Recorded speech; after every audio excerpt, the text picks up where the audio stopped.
राधे राधे दोस्तों, आप सभी का कान्हा एजुकेशन चैनल में स्वागत है। दोस्तों हमारी क्लास चल रही थी आज। दोस्तों हमने पिछली क्लास के अंदर 2013 का सोल्व पेपर हिंदी का देखा। दोस्तों आज हम बीएसटीसी 2014 का जो पेपर है उसको सोल्व करेंगे। दोस्तों हमारा तरीका ये एक ही रहेगा, एक तरफ हमारे प्रश्न चलेंगे, दूसरी तरफ हम उत्तर बताते हुए चलेंगे। जहां जिस प्रश्न की चर्चा करनी होगी हम वहां चर्चा करेंगे। दोस्तों बाकी सारे प्रश्न में चर्चा नहीं करेंगे क्योंकि आपका समय बर्बाद मैं नहीं करना चाहता हूं, क्योंकि एग्जाम बहुत नजदीक है। या तो अगस्त एंड में होगा या 15 सितंबर से पहले आपका एग्जाम होगा। तो दोस्तों हम शुरुआत करते हैं हमारे प्रश्नों को लेकर। दोस्तों हमारा पहला प्रश्न है आज का दोस्तों कि निम्नलिखित में से कौन सा वाक्य शुद्ध है। दोस्तों आपको बोर्ड पर दिख रहे हैं तो आप पता करें और कौन सा वाक्य शुद्ध है कमेंट बॉक्स में जवाब दे। दोस्तों ऑप्शन ए है उसने प्राण की बाजी लगा दी। दोस्तों ये वाक्य गलत है। उसने प्राण की नहीं दोस्तों, उसने प्राणों की बाजी लगा दी। किसकी दोस्तों? प्राणों की बाजी लगा दी, ये होना चाहिए। तो ऑप्शन ए गलत है। वह दहेज की लेन देन बहुत बुरी रिवाज है। दोस्तों जो दहेज की लेन देन है दोस्तों बुरी नहीं होता है, बुरा होता है। क्या होता है दोस्तों? बुरा होता है। तो यह भी गलत है, बुरा रिवाज है। एक फूलों की माला ले आइए। दोस्तों एक फूलों की नहीं होता है, एक फूल की कोई माला नहीं बनती है दोस्तों, फूलों की एक माला ले आइए। दोस्तों वह मेल पीले पत्रों से बना हुआ है, यह सही है। दोस्तों प्रश्न पहला हमारा जो है उसका सही उत्तर है दे। क्या है दोस्तों? दे। वह मेल पीले पत्रों से बना हुआ है। अगला हमारा प्रश्न है कि राजा नल की स्त्री का नाम दमयंती था। वाक्य का शुद्ध रूप होगा। दोस्तों एक वाक्य दे रखा है दोस्तों, इस वाक्य को शुद्ध करना है आपको। राजा नल की स्त्री का नाम दमयंती था, वाक्य का शुद्ध रूप होगा। दमयंती राजा नल की स्त्री का नाम था? नहीं दोस्तों, दमयंती राजा नल की स्त्री थी। राजा नल की पत्नी का नाम दमयंती था, राजा नल की पत्नी दमयंती थी। तो दोस्तों इस वाक्य के अंदर जो शुद्ध वाक्य है इस प्रश्न के अंदर वो है विकल्प नंबर सी का। राजा नल की पत्नी का नाम दमयंती था। क्या था दोस्तों? दमयंती था राजा नल की पत्नी का नाम। अगला हमारा प्रश्न है कि निश्चल शब्द में कौन सा उपसर्ग लगा है। दोस्तों एक शब्द दे रखा है दोस्तों निश्चल, इस निश्चल शब्द में कौन सा उपसर्ग है दोस्तों? तो इसको हम जब तोड़ते हैं तो निस प्लस चल होता है। क्या होता है दोस्तों? निस प्लस चल। तो यानी कि जो उपसर्ग है दोस्तों वो क्या है? निस उपसर्ग है। और निस उपसर्ग दोस्तों विकल्प नंबर दे के अंदर दे रखा है। तो दे आपका सही उत्तर है। कौन सा दोस्तों? दे आपका सही उत्तर है। अन्वेषण शब्द में कौन सा उपसर्ग है दोस्तों? अन्वेषण उपसर्ग पूछा है दोस्तों। अन्वेषण शब्द की बात करूं तो अन्वेषण में दोस्तों अनु उपसर्ग है। क्या है दोस्तों? अन्वेषण शब्द में अनु उपसर्ग है। अन्वेषण शब्द में अनु उपसर्ग है दोस्तों। आवना प्रत्यय लगाकर बनाया गया शब्द है। दोस्तों आपको ऐसा लग रहा होगा कि सर के पास प्रश्न और उत्तर दोनों लिखे हुए हैं, तो मैं बता दूं स्क्रीन पर कि मेरे पास सिर्फ और सिर्फ प्रश्न लिखे हुए हैं जो आपके स्क्रीन पर आ रहे हैं। ठीक है दोस्तों, बाकी मेरे पास भी कोई नहीं है। आवना प्रत्यय लगाकर बनाया गया शब्द है दोस्तों सुहावना, बिछोना, खिलौना, उक्त सभी। दोस्तों तो सुहावना है, सुहावना में आवना प्रत्यय लगा हुआ है। क्या दोस्तों? जो सुहावना है इस सुहावना के अंदर आवना प्रत्यय लगा हुआ है। क्या लगा हुआ है दोस्तों? आवना प्रत्यय लगा हुआ है। यानी कि इस प्रश्न का जो उत्तर है वो ए सही है।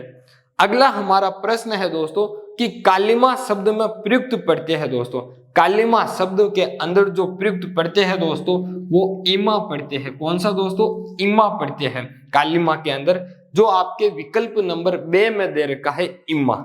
यानी कि आपका जो सही उत्तर है दोस्तों बे है।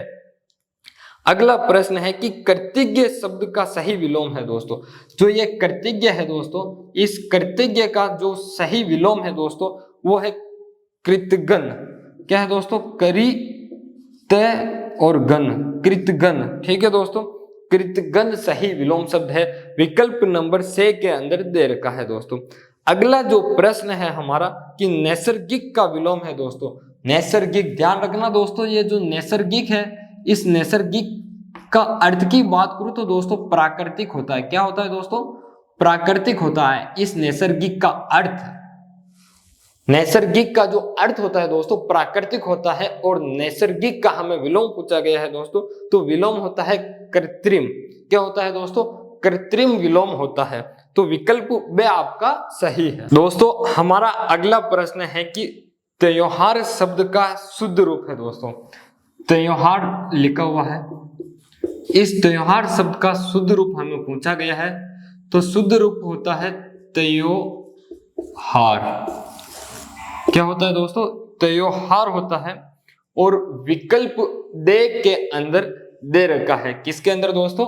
विकल्प दे के अंदर यह शब्द आपके दे रखा है, तो त्योहार सही है इस प्रश्न का उत्तर। दोस्तों अगला हमारा प्रश्न है कि शुद्ध वर्तनी वाला शब्द है। दोस्तों जो हमारा प्रश्न है वो प्रश्न है कि शुद्ध वर्तनी वाला शब्द है प्रतीक्षा, प्रतीक्षा, प्रतीक्षा और प्रति इच्छा। दोस्तों यहां थोड़ी सी मिस्टेक हो गई दोस्तों अंदर। प्रतीक्षा इस प्रकार से 2 बार लिखा गया है दोस्तों। विकल्प नंबर ए में यह सही दे रखा है दोस्तों, और इसका जो उत्तर है दोस्तों प्रतीक्षा यही है। विकल्प नंबर 3 के अंदर भी से के अंदर यही लिखा हुआ है शब्द दोस्तों, तो उसको आप ये कर देना प्रतीक्षा। लेकिन जो आपका उत्तर है दोस्तों सही, ये प्रतीक्षा है। प्रतीक्षा के अंदर बड़ी ई की मात्रा आती है ते के ऊपर। दोस्तों प्रतीक्षा ए विकल्प आपका सही है इस प्रश्न का। किस क्रम में सही मेल नहीं है दोस्तों? किस क्रम में सही मेल नहीं है दोस्तों? ये आपको जो शब्द दे रखे हैं उन शब्दों के अर्थ का मेल चेक करना है दोस्तों।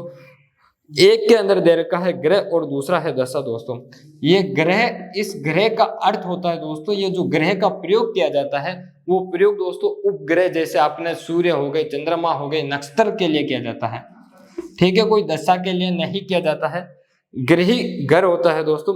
चीर बहुत समय, चीर वस्त्र का खंडन, तरण सूर्य, तरणी नाव, मात्र केवल मातृ माता। तो ऑप्शन ए आपका क्या है दोस्तों? गलत है। क्या है? विकल्प ए आपका गलत है। ग्रह का दशा नहीं होता है, नक्षत्र होता है, पिंड होता है दोस्तों। जैसे उपग्रह ग्रहों की बात करते हैं हम, शनि हो गए, सूर्य हो गए, बुध हो गए, ये उनके लिए है दोस्तों। तो आपका जो इस प्रश्न का उत्तर है वो ए सही है।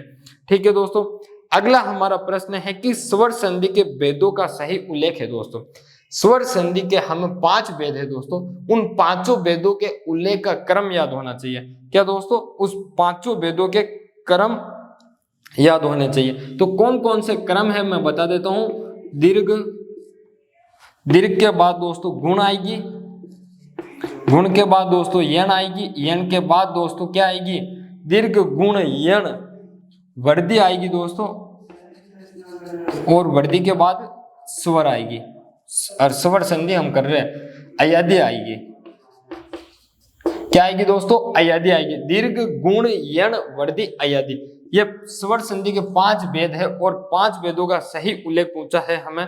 तो हम देख लेते हैं दोस्तों, गुण यण विसर्ग अयादि। तो विसर्ग संधि का तो कोई वेद ही नहीं है स्वर संधि में, विसर्ग संधि खुद एक अलग संधि है दोस्तों। तो विकल्प ए आपका गलत है। विकल्प बे के अंदर दीर्घ गुण यण वर्दी अयादि दे रखा है, हम देखते हैं आगे चलकर। विकल्प से में यण गुण अयादि वर्दी स्वर संधि का भेद पूछा और स्वर संधि दे रखी है, यानी कि विकल्प से भी गलत है। विकल्प दे के अंदर स्वर व्यंजन विसर्ग यानी कि तीनों संधियों के नाम दे दिए, तो विकल्प बे आपका सही है। क्या सही है दोस्तों? विकल्प बे आपका सही है इस प्रश्न का, कि स्वर संधि के भेदों का सही उल्लेख है। किस क्रमांक में संधि का सही विच्छेद नहीं है दोस्तों? संधि विच्छेद दिया गया है दोस्तों, और संधि विच्छेद के अंदर सही नहीं है वो पूछा गया है दोस्तों। तो विकल्प ए देखते हैं, वाग प्लस इस वगिस। दोस्तों प्रिंट मिस्टेक नहीं है, प्रश्न सही है, आपका उत्तर यह सही है। वगिस के जगह दोस्तों वागिस लिखना था। क्या लिखना था? वागिस। लेकिन क्या करें, पेपर में भी वगिस लिखा हुआ आया था, तो हमने भी वगिस ही टाइप किया दोस्तों, कोई बात नहीं। लेकिन मैं बता देता हूं दोस्तों, जो वाग है ये वाग नहीं होता है दोस्तों, वाग प्लस वागिस होता है। क्या होता है? वाग प्लस इस, तो उससे बनता है वागिस दोस्तों। क्या बनता है, वागिस बनता है। तो वाग होना चाहिए, वाग नहीं। तो यानी कि जो हमारा उत्तर है वो ए सही है। क्या है दोस्तों, जो हमारा उत्तर है वो ए सही है। किस शब्द में तत्पुरुष समास है दोस्तों, किस शब्द में तत्पुरुष समास है दोस्तों। तत्पुरुष समास का उदाहरण है इसमें दोस्तों, तो आ जन्म दोस्तों दे रखा है एक आ जन्म। 1 मिनट में बोर्ड से कुछ चीजें हटा देता हूं ताकि आने वाली कुछ प्रश्नों की चीजें और हम लिखेंगे, कुछ उदाहरण की चर्चा हम करेंगे तो अच्छे से कर पाएंगे दोस्तों। तो मैं बोर्ड से हटा देता हूं इनको। पहला है आजन्म दोस्तों, क्या है, आजन्म। तो इस आजन्म की बात करूं तो इसके अंदर अव्ययभावी समास है, अव्ययभावी समास है। क्या दोस्तों, अव्ययभावी समास है। और दूसरा है दोस्तों घनश्याम। इस घनश्याम की बात करूं दोस्तों तो घनश्याम के अंदर बहुब्रीहि समास है।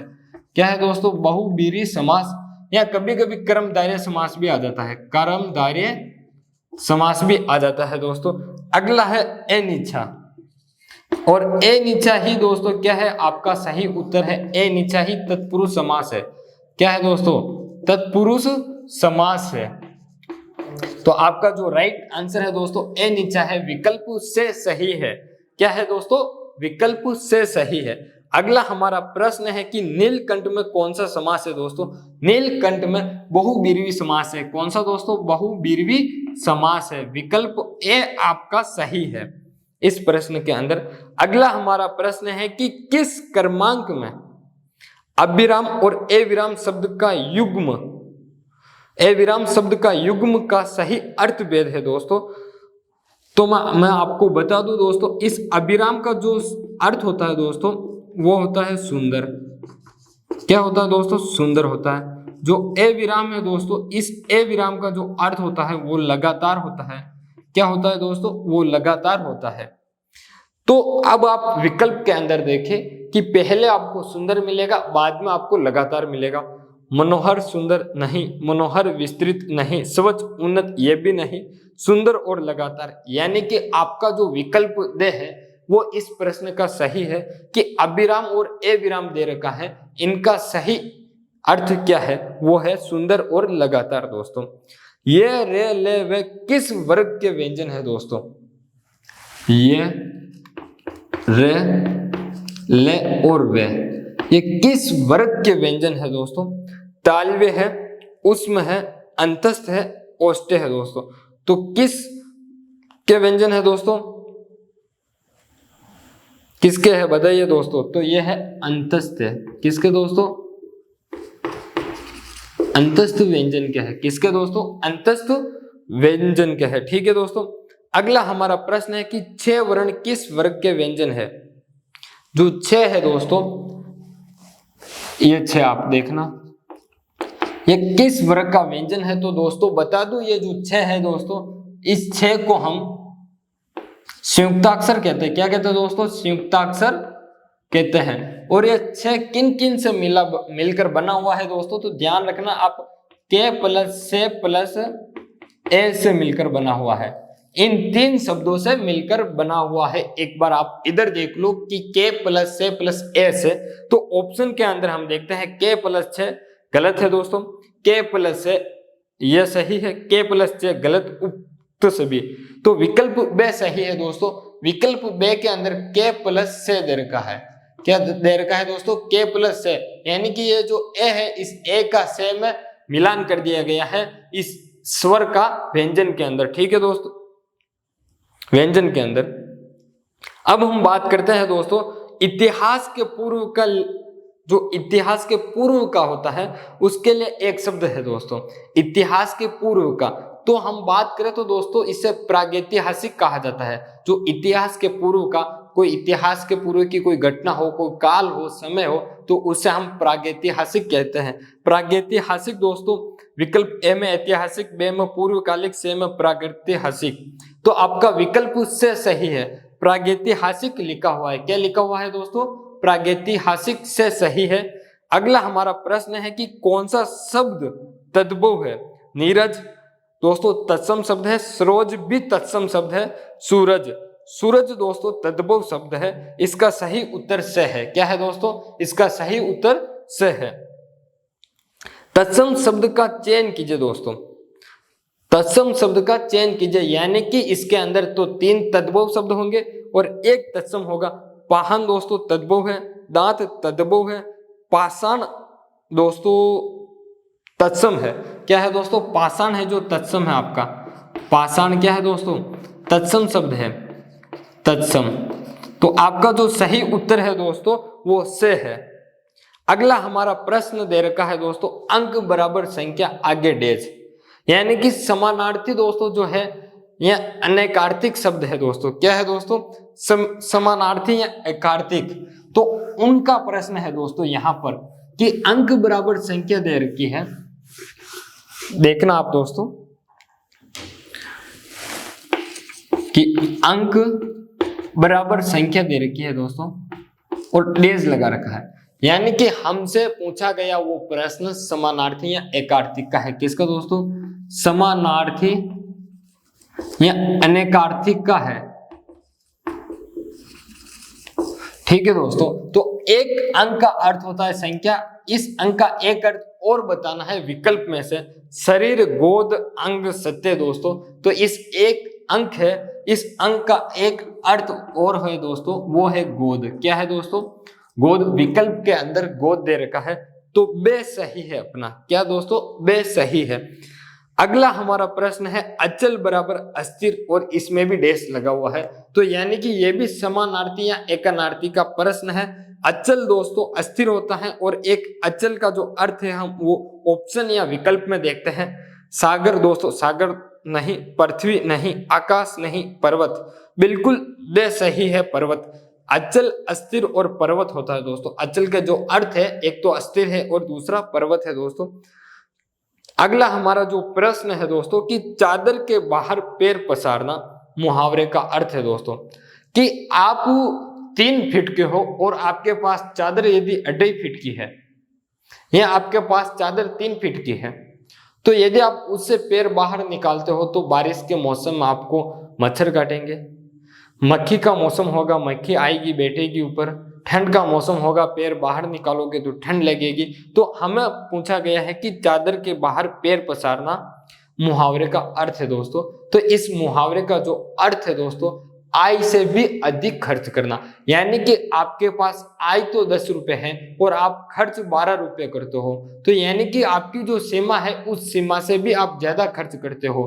ठीक है दोस्तों, तो यही बात कही गई है। तो हम देखते हैं कि सेठी बगाड़ना, अत्यधिक व्यय करना, खूब कमाना, आय से अधिक व्यय करना। विकल्प दे सही है, आय से अधिक व्यय करना। निम्नलिखित मुहावरों में से किस मुहावरे के सामने लिखित अर्थ सही नहीं है दोस्तों? निम्नलिखित जो मुहावरा है दोस्तों, इन मुहावरों के अर्थ सही नहीं है, वो पहचानना है दोस्तों। बालू की बीत उठाना, व्यर्थ प्रयास करना, बगल झांकना, जवाब न दे पाना, राग बिगड़ना, स्वर बेसुरा होना, लहू का घूंट पीना, क्रोध का दबाना दोस्तों। इन ऑप्शन को देखते हुए मुझे ऐसा लग रहा है कि चारों के चारों विकल्प सही है दोस्तों, चारों के चारों विकल्प सही है। लेकिन उस समय जो एजेंसी थी, बीएसटीसी परीक्षा 2014 को कराने वाली, पेपर को कराने वाली जो संस्था थी दोस्तों, उस संस्था ने विकल्प से सही माना राग बिगड़ना, स्वर का बेसुरा होना दोस्तों। राग बिगड़ना का स्वर बेसुरा होना सही है, लेकिन उस संस्था ने सही माना। तो यदि इस बार भी परीक्षा में प्रश्न पूछे तो हमें सही करना, क्योंकि चारों विकल्प सही है, इसमें कोई गलत अर्थ नहीं दे रखा है मुहावरे का। ठीक है दोस्तों, अगला जो लोकोक्ति है दोस्तों, अगले प्रश्न की, कि हमारा प्रश्न यह है आंख का अंधा गांठ का पूरा दोस्तों। लोकोक्ति का सही अर्थ है दोस्तों, आंख का अंधा गांठ का पूरा। लोकोक्ति का सही अर्थ है धनिक किंतु मूर्ख, पढ़ा लिखा किंतु ना समझ, असभ्य मनुष्य, मूर्ख किंतु धनी दोस्तों। इसका जो उत्तर है दोस्तों, वो उत्तर है द, मूर्ख किंतु धनी दोस्तों। मूर्ख किंतु धनी। मूर्ख तो है व्यक्ति, लेकिन उसके पास क्या है? धन ज्यादा है। अगला प्रश्न है कि संस्कृति शब्द से विशेषण बनेगा दोस्तों। ये जो संस्कृति शब्द है दोस्तों आपके पास, इस संस्कृति शब्द से क्या विशेषण बनेगा? ये ध्यान रखना दोस्तों। तो मैं बता दूं इस संस्कृति शब्द से क्या विशेषण बनेगा, यह संस्कृति शब्द है, इस संस्कृति शब्द से आप विशेषण बनाओगे तो सांस्कृतिक बनेगा। क्या बनेगा दोस्तों, सांस्कृतिक बनेगा, सांस्कृतिक। ठीक है दोस्तों, विकल्प आपका से सही है। क्या दोस्तों, विकल्प आपका से सही है, मैं सही लिख देता हूं सांस्कृतिक। ठीक है दोस्तों, सांस्कृतिक विकल्प से सही है। अगला हमारा प्रश्न है कि निम्न में से किस वाक्य में से कर्मक क्रिया का प्रयोग हुआ है। दोस्तों हमें एक वाक्य दे रखा है और इस वाक्य के अंदर से कर्मक क्रिया पूछी गई है दोस्तों। तो 3 वाक्य ऐसे होंगे जिनमें से कर्मक क्रिया नहीं होगी दोस्तों। राम भूल जाता है, क्या भूल जाता है पता नहीं, तो एक कर्मक क्रिया है। मैं जाता हूं, कहाँ जाता हूं यह पता नहीं है, जाता हूं सिर्फ, कहाँ जाता हूं कोई पता नहीं दोस्तों, तो यह भी एक कर्मक क्रिया है। कोयल उड़ती है, कोयल कहाँ उड़ती है, पेड़ पर उड़ती है, घर पर उड़ती है, आसमान में उड़ती है, कमरे में उड़ती है, कोई पता नहीं दोस्तों, तो ये भी एक कर्मक क्रिया का है। बाबूलाल पुस्तक पढ़ता है दोस्तों, क्या करता है दोस्तों, बाबूलाल पुस्तक पढ़ता है, तो यह से कर्मक क्रिया है दोस्तों। बाबूलाल पुस्तक पढ़ता है, इसमें से कर्मक क्रिया है। आपका सही उत्तर दे है दोस्तों। से कर्मक क्रिया की बात करूं तो दोस्तों कर्ता प्लस कर्म प्लस क्रिया आती है दोस्तों। क्या आती है, कर्ता प्लस कर्म प्लस क्रिया, ये 3 चीजें हो दोस्तों वाक्य में, तो वो वाक्य से कर्मक का होता है, बाकी से कर्मक का नहीं होता है दोस्तों। जैसे आप समझ लो कि आपने 12वीं पास की है, तभी आप बीएसटीसी एग्जाम दे रहे हो, प्री बीएसटीसी एग्जाम, जिसे हम प्री डीएलएड कहते हैं, वर्तमान में नाम प्री डीएलएड कर दिया गया है दोस्तों, तो तभी आप दे पा रहे हो। तो उसी प्रकार से कर्ता प्लस कर्म प्लस क्रिया होगी, तो वो से कर्मक क्रिया होगी दोस्तों। गजवंश, अगला जो हमारा प्रश्न है दोस्तों, गजवसा का पर्यायवाची नहीं है दोस्तों, गजवसा का पर्यायवाची नहीं है दोस्तों। कुंज, रासरा, रंबा, केला, मुकुल दोस्तों, तो कुंजरासरा पर्यायवाची है, रंबा भी पर्यायवाची है, केला भी है, मुकुल नहीं है दोस्तों। जो गजवसा है दोस्तों, ये गजवसा, इस गजवसा का जो दोस्तों मुकुल दे रखा है ऑप्शन के अंदर, ये क्या है दोस्तों, पर्यायवाची नहीं है, ये पर्यायवाची नहीं है, यानी कि विकल्प दे सही है इसका उत्तर दोस्तों। अगला प्रश्न है कि बाणों को रखने का साधन दोस्तों, जहां बाण रखे जाते हैं दोस्तों, उस साधन का क्या नाम है, उसके लिए एक शब्द बताना है दोस्तों। तीर कमान, तूणीर, तूरिन, तपस्कर, तो दोस्तों क्या है, तूणीर है। क्या है दोस्तों, तूणीर है। क्या है दोस्तों, तूणीर है। जहां तीर रखी जाती है उस साधन को हम तूणीर कहते हैं दोस्तों। आज का यह अंतिम प्रश्न था दोस्तों। अभी तक आपने मेरे चैनल को सब्सक्राइब नहीं किया है दोस्तों, कान्हा एजुकेशन चैनल को सब्सक्राइब नहीं किया है दोस्तों, तो एक बार चैनल को सब्सक्राइब कर ले, ताकि आने वाली जितनी भी क्लासें हैं, सारे पुराने पेपर हल दोस्तों 2011 से लेकर 2023 तक जितने भी पेपर हुए हैं वो सारे हम बताएंगे, आपको प्रश्न समझाएंगे कि किस प्रकार से कोई कठिन प्रश्न पूछा गया है दोस्तों, तो वो समझाएंगे और इस प्रकार से व्याख्या करते हुए चलेंगे दोस्तों। हमारे जो पेपर है दोस्तों, वो पेपर 3 चलेंगे, शिक्षण, अभिरुचि, हिंदी और राजस्थान का सामान्य ज्ञान। अभी वर्तमान में 3 चल रहे हैं, अगर समय मिला और सुविधा पूरी हुई तो हम अन्य पेपर भी और करवाएंगे दोस्तों, और इन्हीं पेपर के साथ साथ हम इंपॉर्टेंट क्लास भी बहुत जल्द लेकर आने वाले हैं दोस्तों। तो मेरे चैनल को सब्सक्राइब कर लेना, ताकि आपके नोटिफिकेशन मिल जाएगी और आप क्लास समय पर देख पाओगे दोस्तों। धन्यवाद आपका।